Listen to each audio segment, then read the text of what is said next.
பாமகவில் முகுந்தனுக்கு கட்சி பதவி வழங்கியதால் 2024 இறுதியில் கட்சியின் நிறுவனர் மருத்துவர் ராமதாஸ், அன்புமணி ராமதாஸ் இடையே வெடித்த மோதல் 2025 முழுவதும் தொடர்ந்தது.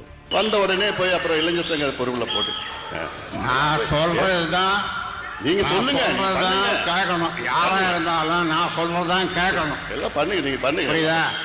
நான் சொல்றத கேட்கலன்னா யாரும் இந்த கட்சியில இருக்க முடியாது.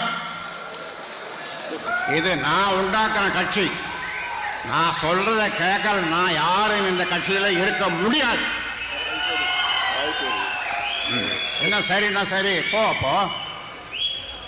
அன்புமணி மீது ராமதாஸ் சரமாரியாக விமர்சனங்களை அடுக்குவதும், அன்புமணி தரப்பில் அதற்கு பதில் தருவதும் ஆண்டு முழுவதும் தொடர்ந்தது.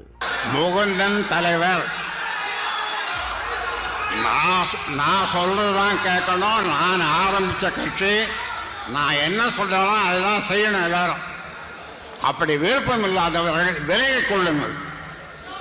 யாராக இருந்தாலும் விருப்பம் இல்லாதவர்கள், என் பேச்சை கேட்காதவர்கள் விலகிக் கொள்ளலாம்.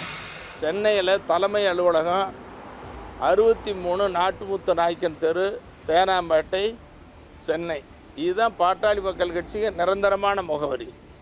ஆனால் நிரந்தரமாக இருந்த முகவரியை எப்படியோ திசை திருப்பி ஒரு சூழ்ச்சியினால், கபட நாடகத்தால் முகவரி மாற்றப்பட்டிருக்கிறது.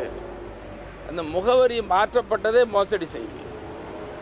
இப்போ நிரந்தரமான முகவரி எப்படி மாற்றப்படணும்? முகவரி மோசடி அப்படின்னு சொல்கிறார். திடீரென்று நேற்று தான் தெரிந்தது என்றார். 25 வருடம் கட்சியினுடைய தலைவராக இருந்தவர். பல்வேறு தருணங்களில் சட்டமன்றத்தில், பொது இடங்களில் கட்சிக்காக பேசியவர்.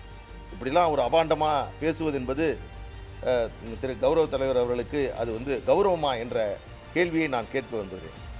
2022ஆம் ஆண்டு அன்புமணி ராமதாஸ் அவர்கள் கட்சியினுடைய தலைவராக தேர்வு செய்யப்பட்டவுடன், அதற்கு பிறகு 1/6/2022 தேர்தல் ஆணையத்திற்கு நாங்கள் கொடுத்த கடிதத்தில் 63 நாட்டுமுத்து நாயக்கன் தெருவை இந்த 10 திலக் தெருவாக மாற்றி நாங்கள் கடிதம் கொடுத்து விட்டோம்.